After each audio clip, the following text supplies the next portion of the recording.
A mí, pues como dicen, ¿no? Si va uno manejando, lo que sea, pero no, me falta algo. Es decir, no te puedes detener a las palabras, no puedes regresar como regresas en la lectura. Cuando lo lee uno en familia o en voz alta alguien te lee, que a mí se me hace el mejor elogio que me pueden hacer leerme algo así. Lo discutes. Espérate, ¿quién sabe qué? ¿Cómo estuvo? ¿Qué pasó? ¿Qué? Y entonces me parece que entras en otra dinámica, pero pues también vale, por lo menos como dices, Dora, para acercarte, para Ujú. tenerlo ahí. Sí, pero nada se compara para mí con sostener un libro entre las manos y el aroma, ese olor inconfundible que tiene un libro. Hacer con tu marcador, yo soy de marcador amarillo, en cuanto a algunos párrafos que después retomo, porque o no los entendí muy bien o me gustaron mucho. Man, No, con el marcador es cuando hago este señalamiento. Y creo que es un ejercicio excelente para la memoria. Excelente. Leer un libro no se compara. En el audiolibro es memoria auditiva. En el libro físico es memoria visual y auditiva.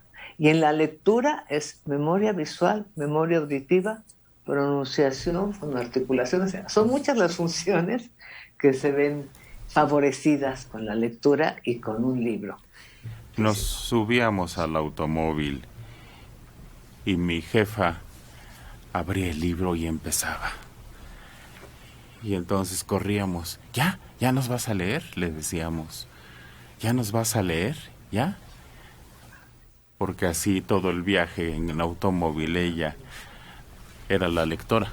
Pero sí, yo creo que las nuevas generaciones poco a poco se van a incorporar a una nueva forma de leer, porque ahora hay una especie de tabletita del tamaño de un cuadernito así, pequeño, y ahí puedes tener todos los libros que quieras, les das la página, lo regresas, a diferencia del audiolibro, y es una tabletita pequeña, tiene un nombre, pero yo no me acuerdo. Kindle.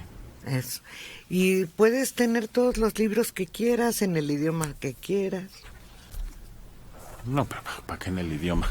Estamos Bueno, hablamos hay español. personas a las que No, no, les no. gusta leer en otros idiomas. No es para todos la tabletita. Sí es muy práctica, sí es, pero no es accesible todavía. Ahorita, pero se va a ir incorporando como se incorporó la computadora y como se han incorporado otras cosas. Es lo que dijo Alejandro del libro digital. Ujú. Ese libro digital, efectivamente. Va muy lento aquí, ¿eh? O sea, yo pues, como desde el 2000 ya tenía libros digitales. O sea, ya cuando firmas un contrato, por ejemplo, en Planeta, incluye tu impresión, desde luego, del libro, el formato digital, el audiolibro y la posibilidad de que la editorial, digamos, te represente para si hay algún interés por una serie. Por ejemplo, que México Bizarro quisieran llevarlo a serie, lo vemos a través de Planeta, entonces ya es integral todo, tú ya no te preocupas y obviamente te van diciendo, pero así de arranque, cuando sale tu libro es en impresión, en digital y en audiolibro. Todo en un paquete vendiste. Exactamente. Pero el audiolibro lo vendes con tu voz desde que firmas o lo vendes con la voz de alguien más. No, fíjate que ahí no se aclara, pero yo sí he pedido que los que me ofrecen para hacer audiolibro, sí, que sea yo, porque es más divertido. ¿Para Al quién? final, al final eres el autor, entonces sabes la entonación y todo. Puedes Claro. cantar. Uy, Alejandro, pero es que, mira, todos los grandes poetas, todos los que yo he visto, y hasta literatos, qué espantosos son cuando leían su obra. Todos. Debe haber por ahí algunos que yo disfrutara leyendo su propia obra, pero son los menos. Aquella colección Voz Viva de México, no Ay, sé si la recuerden, claro. era muy interesante. Claro, no eran obras completas, pero eran fragmentos. y no sé si por recomendación de alguien, hacían una voz muy, muy especial. Muy engolada. Muy engolada, muy, pero muy distintiva. Es decir, uno los oía ahí y decía, este es Voz Viva de México. Y sí, era una colección muy valiosa, muy interesante. Sí, y eran acetatos, no sé si existe en la red o algo. Quién sabe, pero sí va. Estas eran de Conaculta, ¿no? De la UNAM. Eran muy anteriores. No era Conaculta. Yo me acuerdo de ahí, por ejemplo, a Martín Luis Guzmán leyendo La fiesta de las balas de El águila y la serpiente, que es una gran pasaje donde Fierro, supuestamente Rodolfo Fierro, que era el lugarteniente de Villa, tiene 50 prisioneros y entonces les dice, si tú llegas, te voy a dar chance de llegar a la cerca, si logras atravesarla sin que yo te haya matado, ya eres libre. Y entonces le van pasando una pistola mientras se enfría la otra y va despachando a cada uno de los prisioneros. Es un gran pasaje de El águila y la serpiente, pero leído por Martínez Guzmán, pues adquiere otra dimensión. Ahora bien, está muy bien leído, pero quizá no le encuentren el tono, porque debe ser un tono de más suspenso. Quizá por eso son tan importantes, por ejemplo, los locutores o los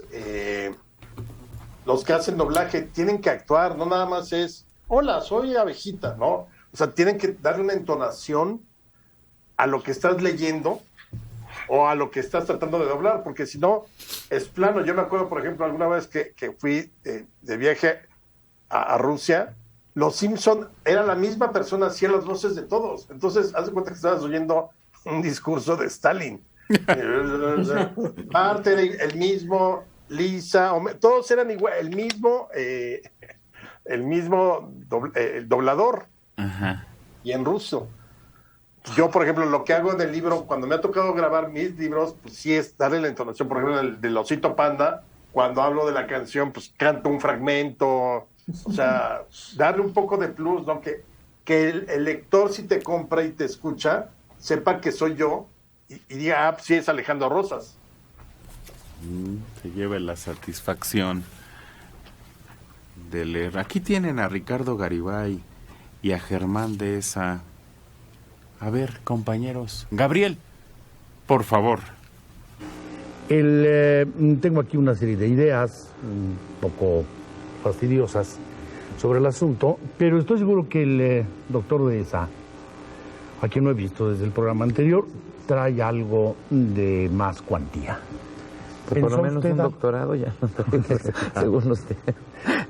No, yo lo que he estado pensando y que me parece que valdría la pena reflexionar aquí delante del público, sería que finalmente la frivolidad, que es el tema que nos ha ocupado, es una función del ocio.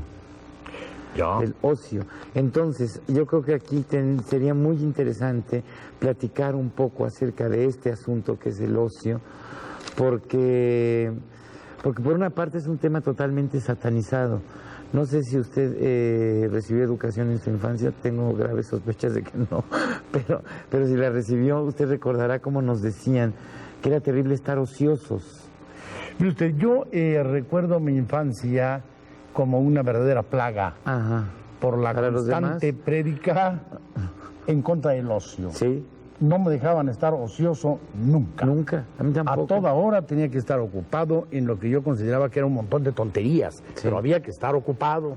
Entonces había que hacer tarea y le compraron una cosa espantosa que se llamaba Tinker Toy para armar unas estructuras que nunca alcanzaban ninguna forma reconocible. Mi pobreza no me llevó hasta el Tinker Toy. No. Yo le ayudaba a mi padre en sus trabajos de carpintería y de jardinería. No sé qué sería el Tinker Toy. Eso debe haber sido cosa para niños burgueses, horribles. Sí, yo no pertenecía tampoco. Mi infancia también se dio en los más bajos estratos de nuestra sociedad, pero yo tenía primos ricos y ellos sí tenían Tinker Toy, eran igual de estúpidos que yo, entonces entre todos juntos lográbamos destrozar el hermoso. Era como juego. aquello que se llamaba Mecano. Mecano, nada más que era con puras piezas de madera. Ya. Y todo esto era para no estar ociosos, ¿sí? Cuando por otro lado, el ocio yo creo que es el único terreno en el que puede florecer el arte. Sí, ¿verdad? Yo recuerdo mis lecciones con don Edmundo Gorman, que nos decía, imagínense a un Voltaire que hubiera tenido que trabajar, no hubiera podido ser Voltaire. Su familia tenía una fábrica de cerámica, él periódicamente recogía las regalías de aquella fábrica de cerámica, y entonces Voltaire se dedicó a ser Voltaire, ¿sí? Es fruto del ocio. En busca del tiempo perdido, el libro que tantas veces hemos invocado aquí, pues es fruto del ocio, como casi todos los grandes libros de la literatura universal. Hay alguien que tiene que, porque además es muy bonito ir al origen etimológico de la palabra ocio. ¿Cuál es? Y oponerla a lo otro, al negocio. Ah, ya. Que es la negación del ocio. Ya, ¿sí? claro. En la vida hay dos caminos, o el ocio o el negocio. ¿Usted por cuál opta? Mire usted, en la vida hay dos caminos que equivalen a eso, de los que habla Kierkegaard, que son los ocupados y los preocupados. El preocupado es el hombre del ocio, y el ocupado es el hombre del negocio. Es la hormiguita que va y viene acarreando prodigiosos miligramos, diría Pellicer, y verdaderamente son miligramos los que acarrean los hombres de la ocupación. Sí. Yo prefiero, no por diligente, sino tal vez por Aragán, el ocio o la preocupación. De que no sé que haya tenido tan poco trabajo a la manera de Voltaire, sino Gorman. Parece ser que él sí le tupía al ocio, claro. Ahora, yo diría esto, me parece terrible la condena a priori del ocio. Que es uno de los principios en los que se nos educa. Siempre hay que estar haciendo algo. Sí. Como si eso ya fuera de por sí productivo, importante, cuando lo que estamos haciendo es puras tonterías. ¿Recuerda usted en la infancia que si algún muchacho se abstraía un poco, se decía de inmediato que estaba cayendo en la tentación del pecado? Sí. Abstraerse, contemplar, imaginar, estar con las manos una sobre otra, era tentar al demonio, era buscar el pecado. Y casi siempre relacionaban el pecado con alguna forma un poco exasperada y además inocente del sexo. Sí. Entonces, si uno estaba sin hacer nada, recibía de inmediato algún encargo, muy tonto. Sí. Pero en otras ocasiones inclusive le pegaban a uno por no estar haciendo nada, que era cuando más se estaba haciendo, sobre todo un niño.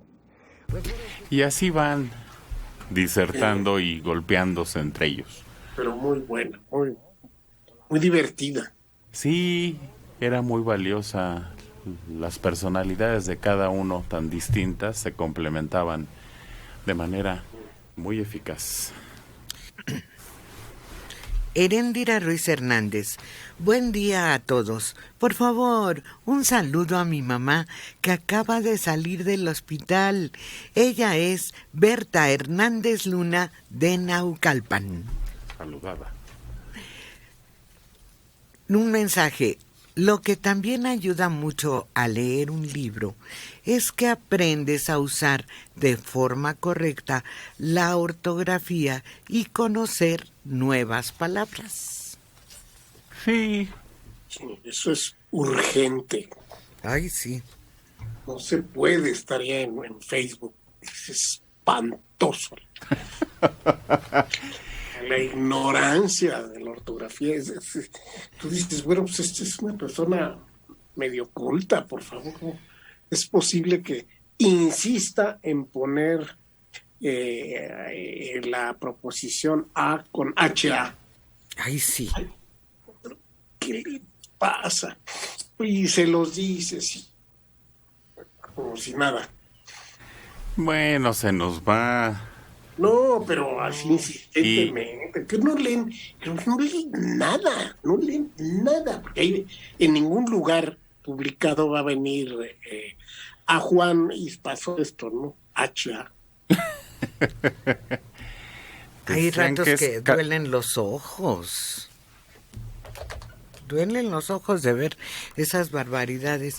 No saben usar el verbo haber y la palabra ver. No existe el verbo haber para ellos. No,